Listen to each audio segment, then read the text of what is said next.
Hello, Rachel. How are you? I'm excited. How about you? Oh, I want to know why you're excited. You have me interested. Oh, I'm so excited because I'm here with you, my beautiful wife, talking about some sci-fi TV. Not just genre that is sci-fi, but also this is a sci-fi channel show that we're talking about. So there's some excitement there because I guess this isn't the first sci-fi channel show we've done since we did No. the first 3 seasons of We The Expanse. But it is the first sci-fi where people can watch us watch these episodes. Me for the first time, Ryan is rewatching. And what is the show? Killjoys. Killjoys is 10 years old now, and so why don't we give it a watch and a discussion? And what a series it is. And people, if you have not seen this for yourselves, obviously we recommend giving said episodes a watch. Join us because, as Rachel said, this is a first time for her, and this is my first ever rewatch of the show. I saw this when it was initially airing around late season 2 onward, and we are here today to talk about an episode of the show. What is that episode? Oh, it is the 4th episode of Killjoys. It is called Vessel. And we're having a bit of fun making our own descriptions for let the me episodes. Hear it. Very simple, this episode. Episode 4, Vessel. Yes. A gang of Killjoys. By the way, just gotta take a detour. I feel like we need a name for them, like as a gang. Oh, I thought you meant for a collective of Killjoys because it seems. But this gang in particular, like I don't know what to call them. I can't call them the crew of Lucy because that's a person too. Well, it's an AI person. But either way, the crew of Lucy are called into their biggest job yet, involving politics. The Coal? Can we call them the Coal? The what? The crew of Lucy. Oh, okay. Because they're the coal that's in the rack. But our crew have been called into their biggest job yet, the world of politics, in which they must go off and save a surrogate mother that will birth a child of one of the most important families of the Quad. One of the 9. One of the 9. We are called Yum Yum because of your obsession with a singular line of Star Trek Discovery. So we bring the Yum Yum to each show in its own way. And the way that we bring it for Killjoys is the Yum Yum laugh. The YYL.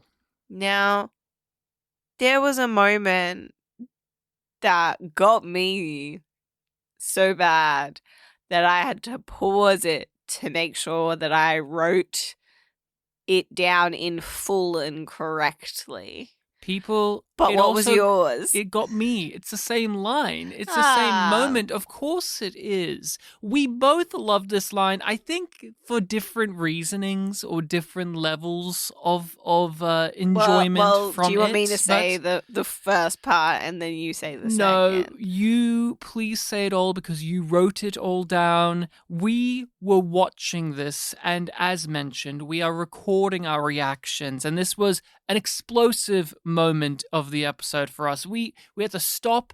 My jaw was hitting the floor, but Rachel's went through the floor, down to the core of the earth, to the other side, and then looped back around from this line. In particular, this may be one of the lines you've had the biggest guffaw at. So set us up of what it is and what is that said line. They are in the safe house with these women who are all intended surrogates or taking care of the surrogates. And they've had a breach in security. So they're on the lookout for like which one of these girls is going to turn and betray them, because this is the similar environment to what Dutch grew up in, and that's what would have happened in her situation. So she thinks that that's what's going to happen here. But instead, it's not one of the girls, it's one of the mothers. Mm-hmm. Or the sisters in this Monastery. Sort of monastery. Like, they're in a monastery. That turns on the good guys, on our crew. Who has the surrogate mother that they're there to save at knife point. Yes, or gunpoint, yeah. Drag them out and hand them over to the bad guys so that they can save everybody else. And Dutch walks in on her holding this heavily pregnant young girl hostage. And Dutch's line as she enters the scene is, "Well, I knew someone would go full bitch. I just didn't think it would be mother inferior." Other than I think it's a genuinely funny line, and it's delivered with absolute ease. The actress... she sells it so easy. And I know this is stereotypical to say, but the British accent adds a level of class to some of these crude quips that they use, because it's not as if the actress has a posh British accent, but she has a level of school marmery to her delivery. She's the dom of the group. That's always a recurring thing with Dutch, is because of how she carries herself and the accent and just everything about her. She's the power top of the show, and every little line like this elevates a little bit. But yeah, that accent, it does some good work. But I thought it was a genuinely funny line. But why did it get to you so much? It's just like we're having this very serious moment, and then Dutch says that, and I'm just like, wait, what the fuck just happened? And it's said with such conviction. But is it out of character or place? No. And this episode was full of goddamn quips. So many that were out of character or out of place. More out of place. Why is it not out of character for her, would you say? Or out of place in this moment? Because that line, when in isolation, as we said, it's absurd. It's over the top. But Killjoys has a certain sensibility where these things track in the moment. And although that one was such a, like, as you said, what the fuck moment, it wasn't... It helps break the tension, because it's just like, oh, the good guys are here. This should work out in the surrogate's favor. I feel bad that I can't remember her name. Mummy, young one. I think it was like Allison or something. Yeah, I'm like, it wasn't She Clara. She was one of the generic characters we met in this episode. Devon learnt their names. You didn't learn their name. You just called him Devon for a start. I did. Here's why I think the line isn't truly out of, like, it's not truly out of pocket. Like, it's insane, but it works because in this episode, Dutch is the one that's taking this situation in huge quotations less seriously than the others. She's more flippant about it. She obviously has a dramatic connection to this, as we will go into, but throughout the episode, she's the one rolling her eyes at this stuff. Yeah. Well, I knew someone would go full bitch. Just didn't think he'd be mother inferior. So the writer, she is the creator of Winona Earp, a series I've never seen before, but I know of it, and I know a lot of the talent involved. The lead, Winona, is in Tubi. Yeah. The lead of Winona Earp is in Strange New Worlds as Pike's girlfriend. So I know that connection, but I've never seen Winona Earp. I hear it's good, but I don't know. I've never watched it. And she worked, yes, on Lost Girl, which is the series that the creator of Killjoys did before this. And we see a lot of crossover with the people involved in the behind the scenes, whether it be producers, writers, directors. What's the name of the writer again? Michelle Lovretta That's a series creator. is the series creator. Emily Andreas. Emily Andreas did go on to do much more stuff, but she only has, I think, 2 episodes in Killjoys. And the director of this episode? No. You don't get to skip over 2 of her credits because it's both shows that we watched. That as children we did not clock as Canadian TV shows, but they in fact were. What? Total Drama Island and Total Drama World Tour. Wow, she wrote those? She wrote for those. Wow. And you were going to skip over them like they were nothing? They went. Rachel's got a lot of yum energy, this report, I'll just say that. She's filled with yum energy. You're right, that's important to note. She has written for cartoons. Yeah. That is good to know, because this episode had a lot of cartoonishness in there. Who was the director of the episode? Andy Mikita. He directs one more episode all the way in season 3, so he won't come back for a little while. But I looked at his credits too, and he's got a good pedigree of science fiction television. He started with Stargate, SG-1, and he produced a good chunk of it as well. Yep. So he's not no one. He directed episodes. He was first AD on a bunch more of them as well. Like, he did a lot of things. He did a couple of episodes of Sanctuary, which is a sci-fi show that I've seen that you haven't. Mm-hmm. And he still does stuff today, a variety. He's a workman director. Like, you get him in and he does... Primeval New Worlds. Oh, wow. Not even the original Primeval, but New Worlds. I mean, it can't be the original because the original was British. So yeah. That's the one I've never seen. Okay. Never seen any of Prime. Is it any good? Ben Miller's in it. I like Ben Miller. I like dinosaurs. I haven't seen that. But one other thing that I haven't seen is he currently seems to be working on a show that's called Family Law. He also directed episodes of your favorite show. No. Yes, he did. Virgin River. No, Virgin River's not my favorite show. Okay, it's no Grey's Anatomy, but it's pretty close. Grey's Anatomy's not my favorite show. Okay, he directed Gilmore Girls. He directed 8 episodes across the first 5 seasons of Virgin River. How many seasons are there? 6. Okay, so he might come back. Yeah.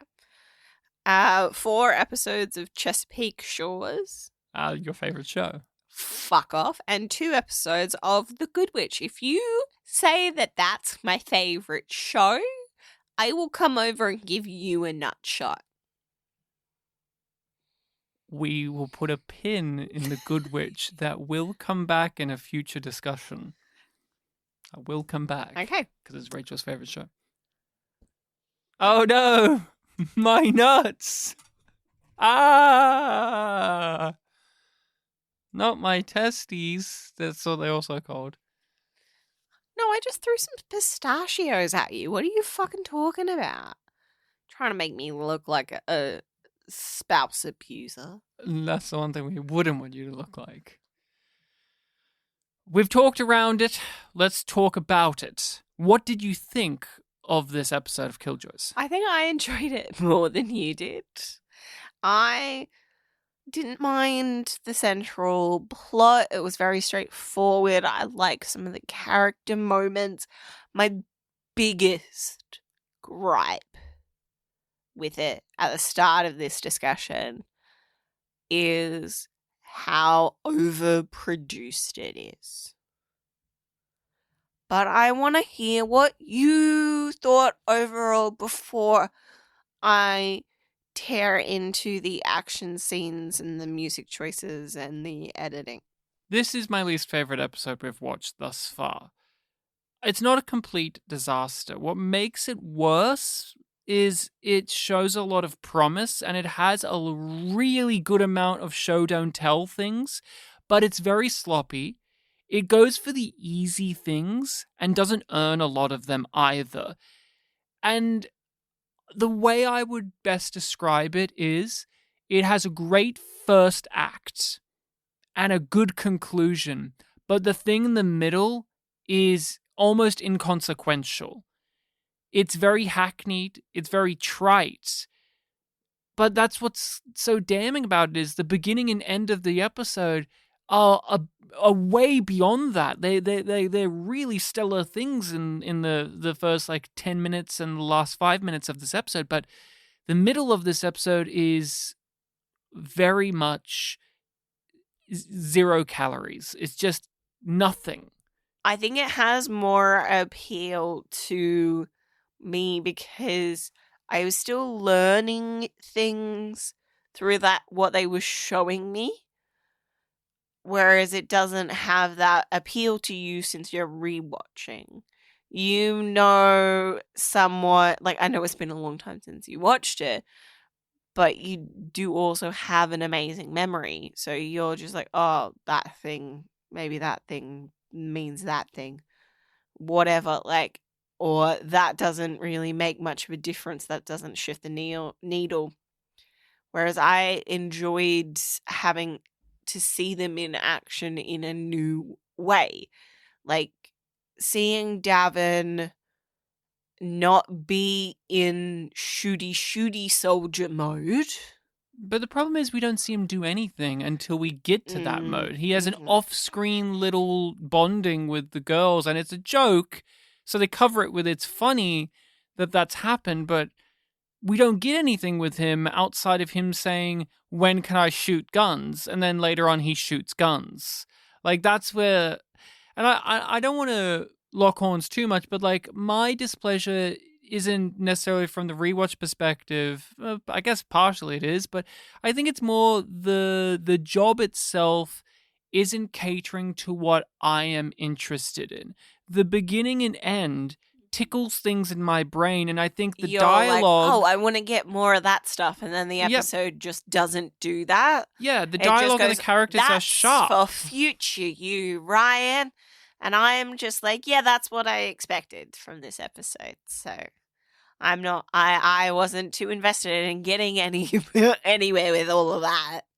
Whatever was going on with the episode was tampered with because in the post-production, they fucked with it. There's something off about the editing, the camera work seems fine, but then it's fucked with in post. It's a lot of it is this looks fine, and then they just messed with it. I gotta rewind this because I'm was that an artificial shake, an actual shake, or an accidental shake of the camera? Yeah, because it's just wait, that was just weird enough that I was what?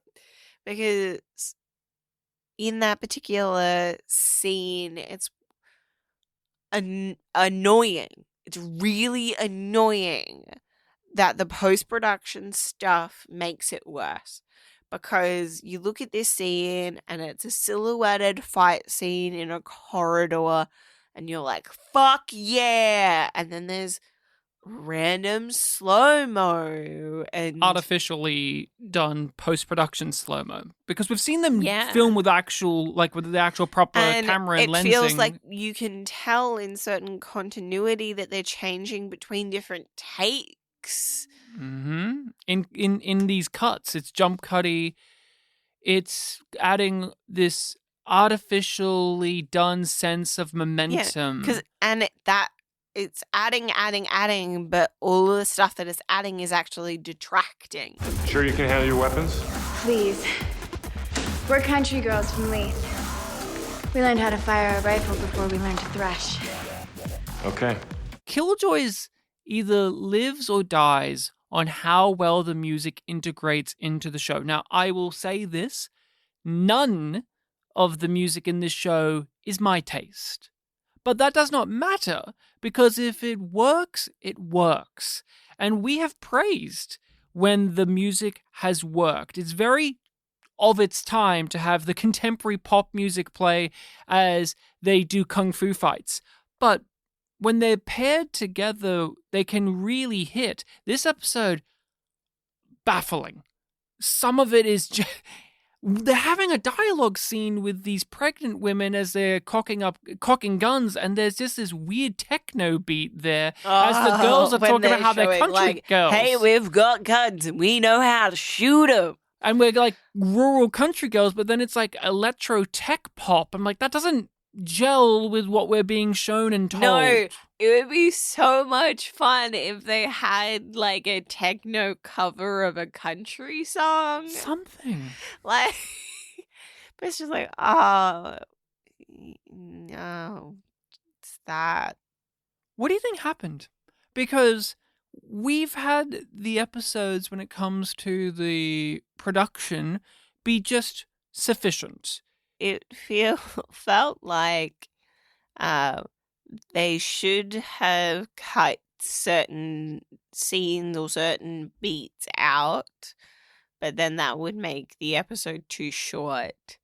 So then they add in random slow-mo and stay on things too long. ADR. But then they're trying to like patch together bad cuts to keep a scene. So it's like bam, bam, bam, bam, bam. I would love to read the script. I would love to read the script theory for this episode to better judge if it's a good script or not, because I do feel like it's been robbed of what it was supposed to be. We thought about in the second episode, on paper this works, but with what we're given on screen, it just doesn't translate as well. That was more clear. This? You I'm don't not know sure. at what stage of production the cracks fully set in. Are we too harsh on Davin? Because I have in the notes here, Davin has an ongoing plot, and I wrote it sarcastically because it's one sentence at the start of the episode, and then barely a sentence at the end of the episode about his ongoing plot. But it's like we checked it off the list. But are we too harsh on this character? Because I feel weird. I had no ill will feelings towards the character when I watched it all those years ago. But then I'm watching it with you, and it just feels like he's our punching bag. Yeah. He kind of is, but he's also the weak link because Dutch has so much strong stuff going on, and Johnny is mostly reactionary. But he's got a character to him that we are drawn to. He's a Yes. smart aleck, but Yes. he's got a heart of gold. And the show keeps on making a lot of stuff about Davin text, not subtext. So they call him out for being a soldier, wanting to shoot everything. They make a joke about him learning all of their names. He is just like, no, I need to do this. This is my first. This is my first. This is my first. Let me get him. So it's just tiresome to us. And it's also feels lazy because it's just like, well, you're not relying on that for these other two characters.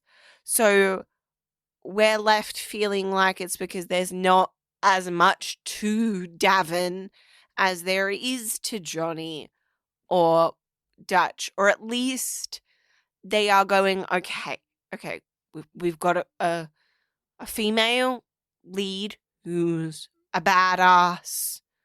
So he must have the hots for her. Yep. No, that was not where I was going. But that's true. No, it's not where I was going. So we've got that going on. And we've got the smart aleck, With a heart of techie gold. dude. Mm-hmm. So we need the dumb action guy. No, not dumb. Not dumb. Traumatized. action dude, because that's his big character trait. Is he's overtly traumatized. But they are always like, "Oh no, that's stupid, Davin. No, that won't work, Davin." Like, but that's a lot it's of like his. He's got skills, but they're always. But a lot of his what we would call stupidity or dumb traits are coming from his insecurities and guardedness because of his trauma. Yeah, like it's always coming back. But the it feels whole like reason he's here, the one that's pigeon-held the tightest. Yeah, the episode waves its hand towards the fact that he's looking for this doctor, and it's relating to his mysterious backstory. But the problem is, I don't really care too much about that because it's been the same note played with his. But the doctor has a name now, Ryan. Yes, they have a name, and it's more about how Davin needs to open up and get to Johnny's Dutch help. and Johnny to let them help him because he can't do it on his own. And he's always about trying to do it on his own, hence him becoming a member of the team is difficult. And that's the problem. I just want to flag up, I can't speak for you, but I can speak for myself. My problem is not the fact that he is disrupting the group dynamic, because that's inherently the nature of the character. He's the outsider. He's the one with all of this baggage. A lot of things would be boring without that. If it was just them being like a competent duo, there wouldn't be a lot of the shit happening. My problem, I think, mainly comes from I find him very much lacking fun dynamics with other characters. It's always the same to me. He's always a killjoy. Oh, Rachel. You did it. You finally made that joke. We haven't done it thus far, but you finally did it. But he is. He's just a bit of a wet blanket. He's a wet blanket on the show because he treats everyone in the same way, in my opinion. In varying degrees, but still, it's the kind of same beat with him. The most enjoyment I've had of his character came from this episode, though, to give him praise, which is I liked the journey he went on with how he views Dutch. Because throughout the season thus far, and in this episode... You're okay in my book. Yeah, he views her as a threat. He views her as someone to fear, someone to judge, someone to be wary of. But somebody who's damn sexy. Yeah. But he objectifies her too. Yeah, that's been a thing since the first episode. But in this, he actually has a moment of connection with her, and he realizes that there's more to her than what he's been looking at. And he says, like, hey, whatever has happened in your past, it doesn't matter, you've come out clean. And whether that's true or not is irrelevant. It's more the fact that he is coming to terms with that because he's holding this person to the standard of their past, a past he doesn't know anything about. But the fact he doesn't know anything about it, he is holding a bias against her because of that, a grudge. But we've seen him start to loosen that grip a bit in this episode. And I thought that was a nice beat in the episode. I thought that was a good breathing moment and letting Davin have a moment to step up in the place that's most needed, which is how he views the other people. Because that's what's aggravating to me is he's just such a prick. And I don't know why they want to vouch for him so hard other than it's Johnny's brother. And that gets you only so far. They're trying to lighten him up, like they're having all the gags at the beginning about him trying to catch a guy and then that guy explodes and then they have to bring the body bag in filled with goop. Like they're trying to make Davin more likable. I feel like there's an effort there, but it's just lacking overall. What do you feel about how Davin could go in the show? Like, how do you feel about Davin going forward in the show? Because this episode gestures towards his season or series-long plot, but it also does kind of try and push his characterization forward. Yeah, but I'm left not really feeling much. Because, like, the main thing that I think about is, the doctor got a name. And it's just like, And Johnny now has told Davin that he knows about it. But nothing really has changed for me from the last episode, because I understood from then, as well as from the previous episode to that Davin needs to bring Johnny and Dutch in on this problem if he wants to be able to solve it. And now he's been confronted with that fact, but it doesn't change the fact. I realized that ages ago. And it just feels like it's going to take time for him to accept that reality and ask for that help, if at all. You're the breach. You set a trap for me. You say tomato, I say that's what you get for not confiding in your brother. But the person that gives them the job this time around is one of the 9. It's one of the members of this family that rule everything, Delsea Kendry, and she is a very, how do you read this character? She's by her very nature hard two-faced, yeah, as Dutch goes on to explain.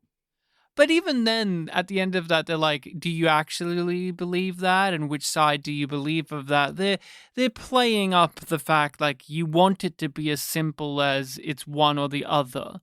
Can't it be both? Can't it be somewhere in between?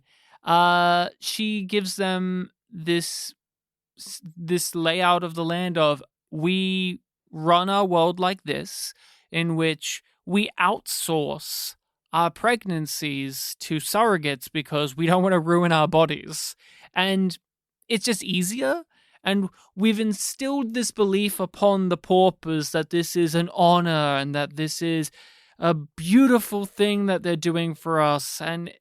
And sadly, this one family, they've lost pretty much everyone. There's only the one heirs left, and they're about to be born. And there's some hijinks out there in which someone may have killed the surrogate mother or kidnapped them. We don't know. The monastery that they were at has been taken down, and we need you to go find this person. Go find the girl, save the baby. That's what I'm all about. Please save the baby, because it really matters to me that the 9 remain in charge the way they are, because last time we lost a family, war broke out and it nearly tore the quad apart because everyone turned on each other. The vacuum of power needed to be filled. And that's pretty high stakes stuff.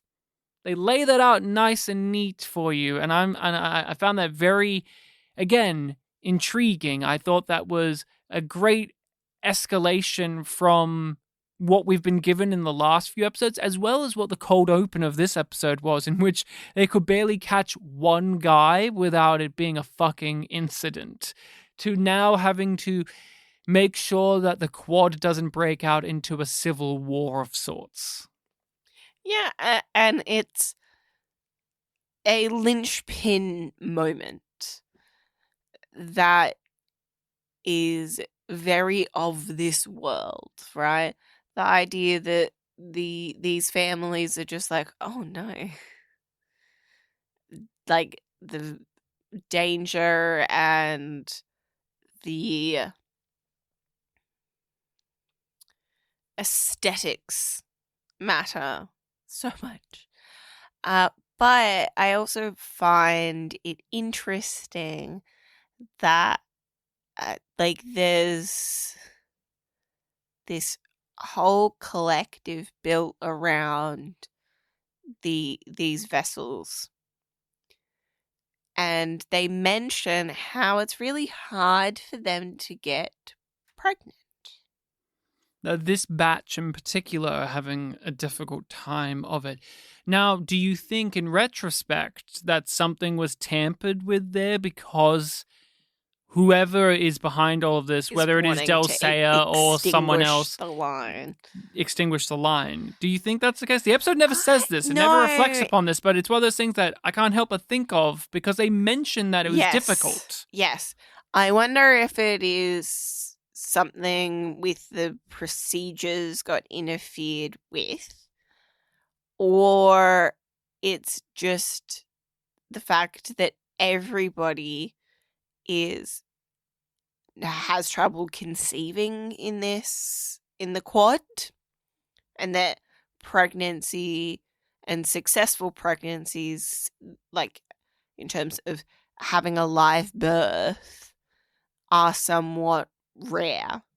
So it also makes sense for the 9 to go, we will just pay these people to live like clean lives, and then we've got 8 girls that we can try and get pregnant month after month after month. This is a new approach as well to tapping into what the series has been doing in each episode, which is how the quad, how this cluster, how humanity is still fundamentally fucked. That society is not a utopia, that things are not okay, that there are the haves and have-nots, that there are these inequalities in the world. And what does that look like? Now we get to meet one of the faces of the elite. And what does that face look like, and what do they represent? And it's very different, but still in line with the cruelties we've seen and heard in the other episodes. What did you think about the overall gender politics of this episode and how it ties into what we've been given in the series thus far? I didn't think about it too much in the episode. It felt like it was more important about hierarchy. The fact that Dutch is selected because she's the best female and these surrogates haven't been exposed to men in so long.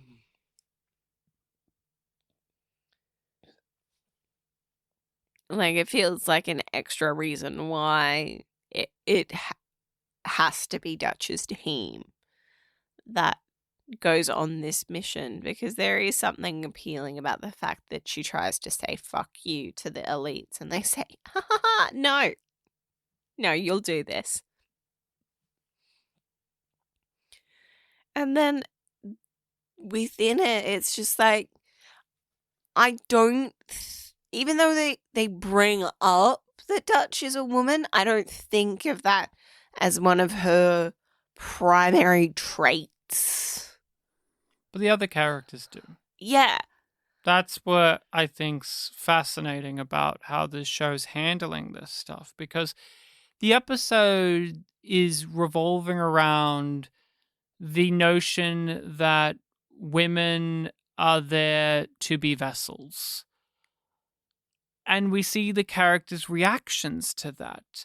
Some of our characters think that this is a horrifying thing. You need to stray away from this. You have to have autonomy. Other people, whether they're the vessels or the elite, or even some of our Killjoys, are like, hey, if this is what makes you happy, then that's great. Your choice should be your choice. So if you choose this, that's fine. That's great. But when you're told about the job, the characters are treating it as, well, this is just how it is. But you, the audience, or at least I, as a member of the audience, think that this is a horrifying system that that this universe operates on, of like, the rich and the elite have to outsource their pregnancies because it's beneath them. It's morally abhorrent to me, but it also, like, it makes sense in this world that this is how they do things, and that they would not all agree with the morality of it, especially since it's linked in with tradition.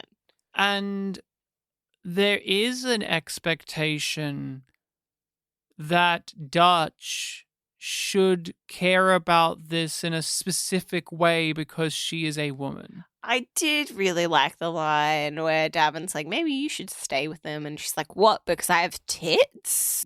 She is hired because she's the best female Killjoy. So she's going to obviously do this job better than the guys could because she's a woman, and she's obviously going to have the sisterly maternal instinct to care about this. And Dutch rejects that throughout the episode. She's like, I hate that I'm being cornered into into people thinking that that's why I would react to this in a certain way, rather than her own life experiences that are related but also different to what Davin thinks, what Dulcea thinks, what even the surrogates think about her. And I thought that stuff was rather compelling because we have seen in this series thus far, like, the sexism that pervades the world. The men treat the women as if they're just objects to leer at even our good guy characters. It's like, well, you know, I will just either look at Dutch's ass or I'll go off and have sex with a woman because I can. And it's like there's a very transactional relationship in the show, but then we also have a lot of sexes. Yeah, but then we also have a lot of like strong female characters that are in positions of power with Baelish or Dutch or now Dulcea, and it's just like, okay, so we have the contrasts going on here, but I just thought it was something to comment on because the episode itself is commenting on it, even in a crude way where at the end, the helpless sheep that are the girls, they're like, no, fuck that. We have lives. We know how to be engineers, farm. We know how to fire guns. We can be badasses too. Like, it does even that pop of like, hey, you thought that these were just ditzy cult members that are only here to be for breeding? No, there's more to them. Is that flat? Mm.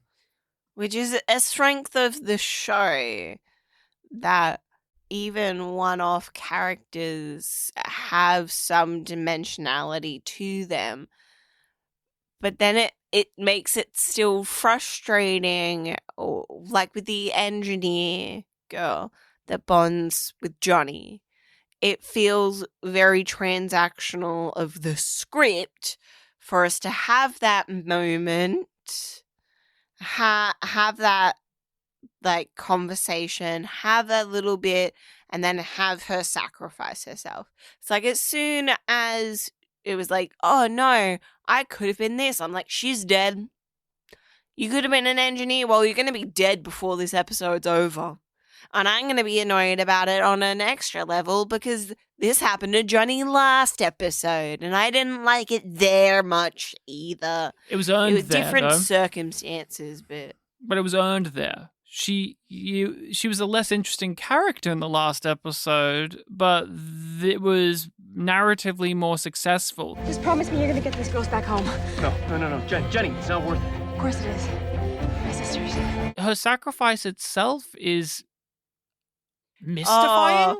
I don't even know what happened there. It was fucking atrocious. It meant the blocking of it too, like everything about it was bad. Did not help the communication at all. It was not effective. So to just paint the picture here for people, they're outside in the quarry. The bad guys are these royal guards from one of the 9 family, we don't know which, and they've found the base because our heroes drove their car through the holographic disguise because they're fucking and didn't idiots. Go over their tracks. They're fucking idiot. Like, again, a lot of this episode, the actual like meat and potatoes of what we are getting into is fueled by our characters being dumbasses, which I was waiting for the reveal that one of the people inside the complex was a mole. And they were the one that tipped off how to attack the monastery the first time. Like if it was actually a fake out when they killed Mother Teresa. Yeah, Mother Teresa, yeah. But like, even the Mother Superior one that Dutch famously called Mother Inferior, if she was like an inside person, that would have given it something, because even that character's... her betrayal would have made extra sense of like, I had all of these procedures and it was for fucking nothing, so... I I want to like herald some of the great writing, especially when it came to like how we were just talking about the ways that this is making commentary about women. But then, flip of the coin, the best way I can describe some of the actions of these characters is hysterical. The Mother Superior just is like, oh, she becomes evil because she becomes a hysterical woman who's afraid. And she becomes a dumbass. Or the one that sacrifices herself for Johnny. About being a coward, though. What was it again? It was something. I can't even recall. Oh, I think it was like cowards live. Yeah. The classic, I'll live through this. Well, tough shit. But then the girl sacrificed herself for Johnny. It's like she sacrificed herself because she loves him. And and her family, of course. And it's like, oh, okay, we're just gonna boil her down to that. That's it. She only matters because she's somebody's lover and somebody's sister. But here's the thing: you can make that work. But the way that they did it was they're in the big quarry, and there's 3 guys left, and there's like 8 of them. 8 of our heroes with the girls and all. Trying to be like, oh, we're out of ammo, but that was before they restarted. She had a grenade. Wasn't it? She could have just thrown the grenade at them from where she was. It was a huge explosion. Like, it's this thing in which she did not need to die. It's one of those things in which you can't help but go, well, why are you doing that? You could get away. The script wanted her to die, and the bad guys are just dumbasses, so you don't feel the threat. No, because they get their asses handed to them every single time. There's no tenacity to them. So when she sacrifices herself, she's just going, oh, so that Johnny can feel sad. And that's it. Like, Johnny's sad 2 episodes in a row. But this one doesn't have a neat little button of, like, he had a little character journey throughout the episode like he did in the last one. It's just Johnny connected with someone. He toned down his quips. He became more of a human being, only for that to be robbed from him. But then it motivates him to connect with his brother more. This episode plays around with traditions in an interesting way, though. I kind of like how it deals with both the positives and the negatives while conveying how you want the truth to be easy and for it to be one or the other. But the fact that it's in the grey between those things makes them more important and interesting in a way, because we have this tradition of the vessels, which in the world seems like somewhat secretive. Like Dutch is like, oh, I've heard of those, but never met one. So there is an awareness that pregnancy is something that the 9 can just forego. They don't need to worry about it. But we judge that from our perspective as being just, I think I said morally heinous earlier. It's heinous on their part, but the women and their families, and it's basically created a culture that finds meaning in this process. And how do you feel about that? Because it's a meaning, it's a culture, it's a way of life that has been made to just benefit the rich and the elite so that they don't have to go through what is relatively a minor hardship in comparison to what other people are going through. But it does have benefits for these girls and for their families. But the reason that they need those opportunities is because the 9 hoard the wealth. Like, if you earn as much doing this as you did if you were a successful engineer. Like, that's something said. That's why the engineer girl is like, oh, I don't mind doing this because I earn as much doing this as I could being an engineer. Yeah, and Johnny's just like, oh, I think you underestimate how good of an engineer you could have been. So you're downplaying how much you could have been earning. But also she wouldn't have had the opportunity to necessarily learn as many skills as she did if she hadn't been a part of the vessel program. And we see also with the surrogate mother that gives birth that there's more to her as a person and how this means something, how this And actually is more than just I'm a brainwashed dummy. Yeah, she people understands. keep on being like, what? Do you really want this? And she's like, yeah. Yeah, I do genuinely believe in this. And everybody's like, are you sure? Because it's kind of bullshit. And she's just like, I have faith. And that's uncomfortable because it is a process made to benefit the rich and the powerful, but we see you think those it would who be are under righteous it. for her to stand up and speak out against the surrogacy program, But especially after it's killed all of her sisters. But we see with other groups and other people with their beliefs, their traditions, their cultures that matter to them, that it isn't as easy either. We have the Scarback monks. They're a group that are so revered that even the company have trouble looking them in the eyes. But we have their leader who is using them as a front for a rebellious organization. Does that pervert their way of operating? We don't know, but the series treats it as, at least especially with Davin's reaction, as an oddity, as something to be weirded out by for sure. And he's using the Scarback monk, Alvis is using their aesthetics, their ways of life as a cover for something to dismantle the traditions and the beliefs and the system at large that everyone else is being forced into or being a part of. And we even have as well, the big thing in the episode is Dutch is the one that says, this is wrong. She says, this is not right. This isn't the way it should be. She's the one that says, fuck you to Delsayer, all of that stuff. But she inherently dislikes these kinds of situations because of her upbringing. She basically says that of, I was basically raised in a royal harem. I don't want to get into it though. But she's under the belief that if you break free of it like she did, then everything's okay. Yeah. You can start fresh and build your own life and do your own thing and be untethered from your past. And we've already seen that that's a lie. It's something that she wants to convince herself of.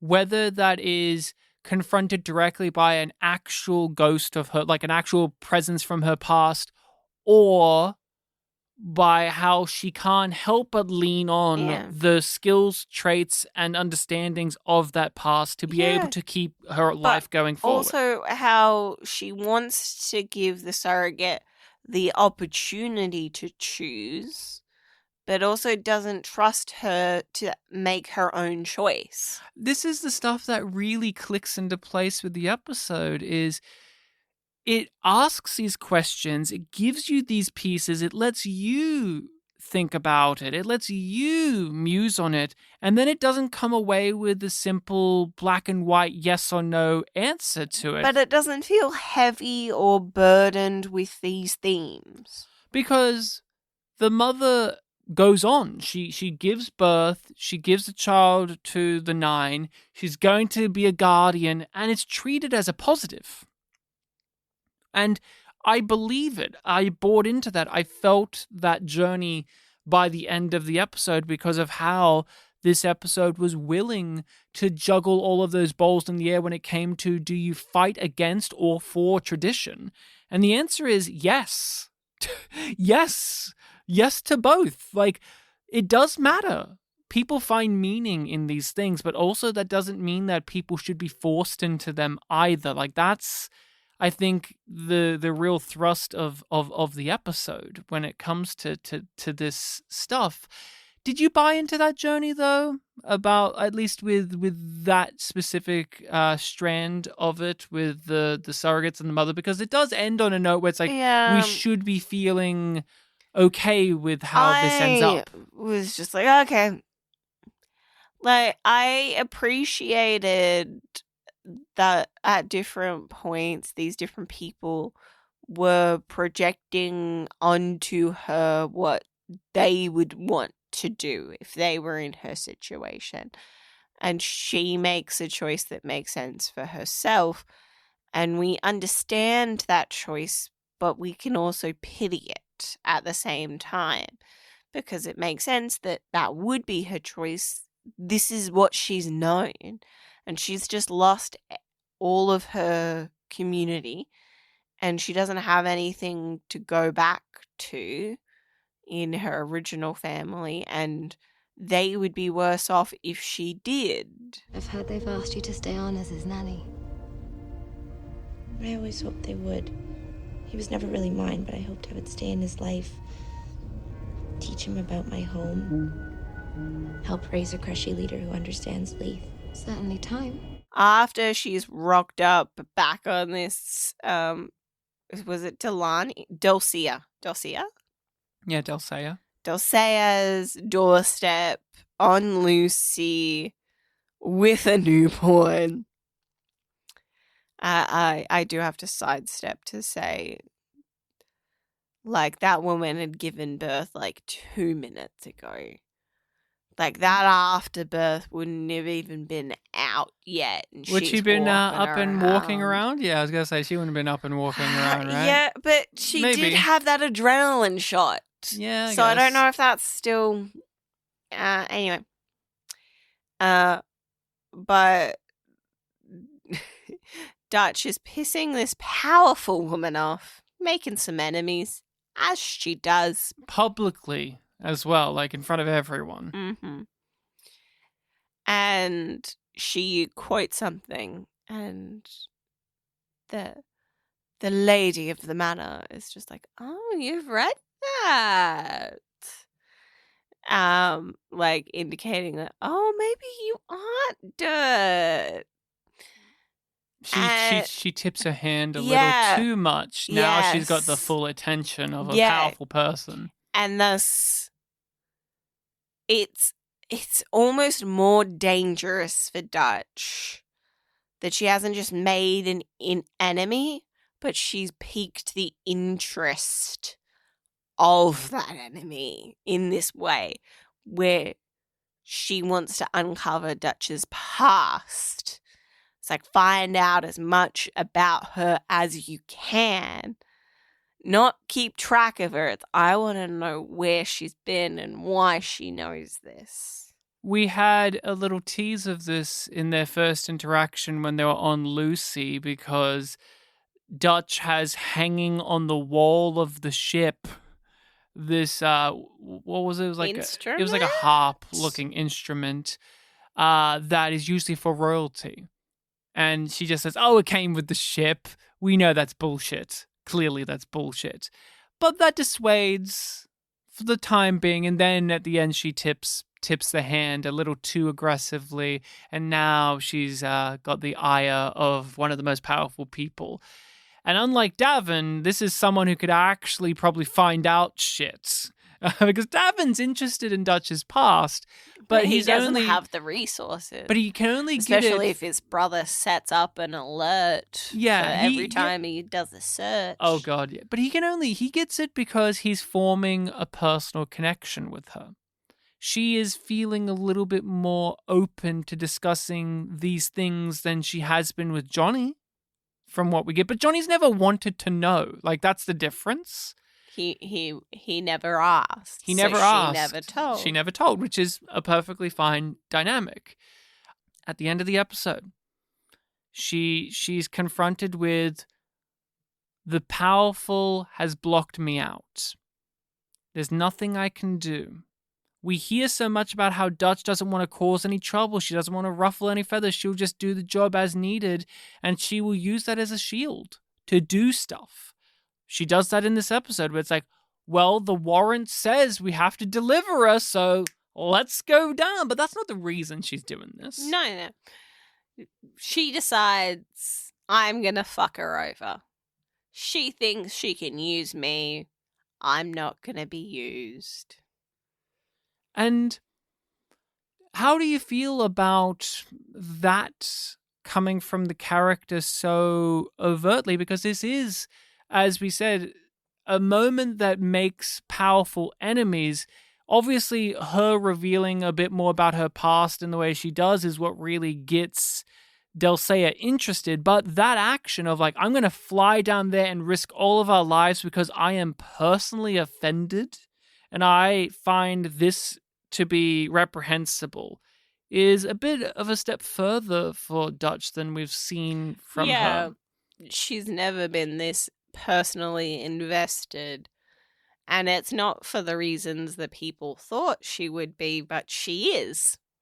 Do you have any further feelings or thoughts about Dutch's past? Any theories or anything more? Because we haven't had any more direct answers or flashbacks or anything like that, but we are still moving things along. Yeah, things have moved forward, but not through the use of those tools.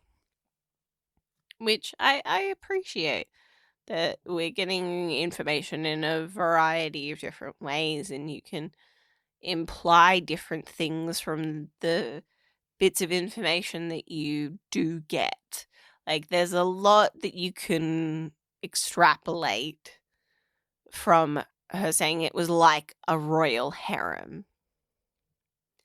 Like, okay, so that means that it's probably connected to the Nine, because they're basically the royalty of the Quad. If she's from here. If she's even from here. Yeah. Because we know Johnny and Davin aren't from the No. Quad. They're from elsewhere. They even raised that in this episode where it's like, well, it was this episode where they made the light bulb joke, right? Like, what happens if you scratch a Westerland, you get scabies or something? It's like, well, it doesn't matter. I'm not actually from there. Like, we understand that they're from elsewhere, but she could be. We don't know. We really don't know. But she knows enough of the traditions here. Mm-hmm. Yeah, so she's either been a part of that community or is knowledgeable of it for some reason, and it was beneficial in whatever she was being trained for.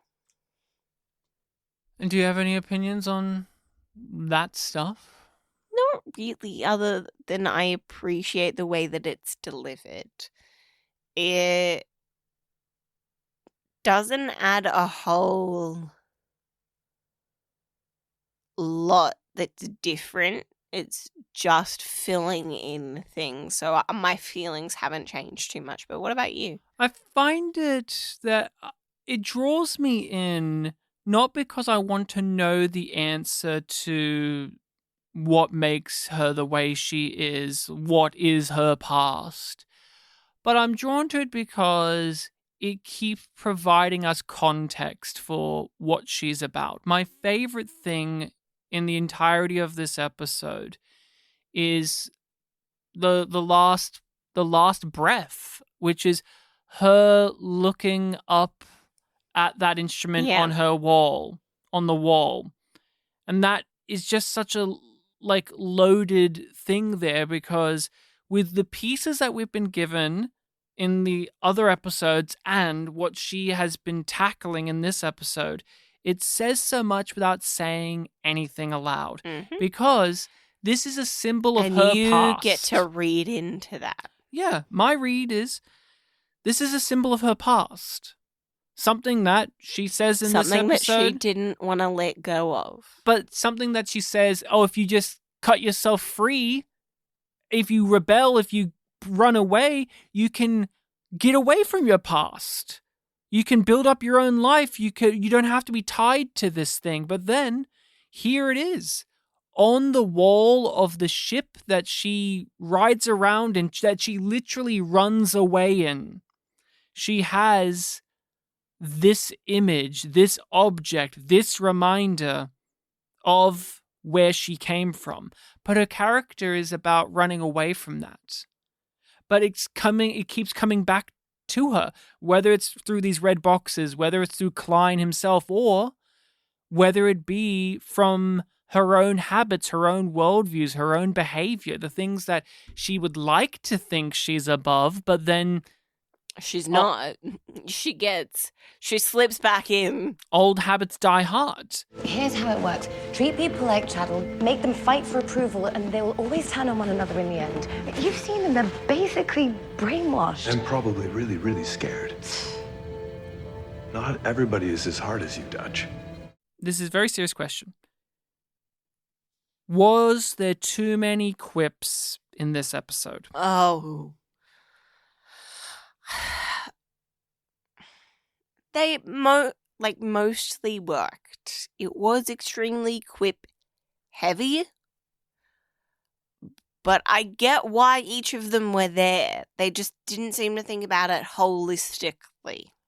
And do you like quippy stuff? I like a quip. I like a good quip.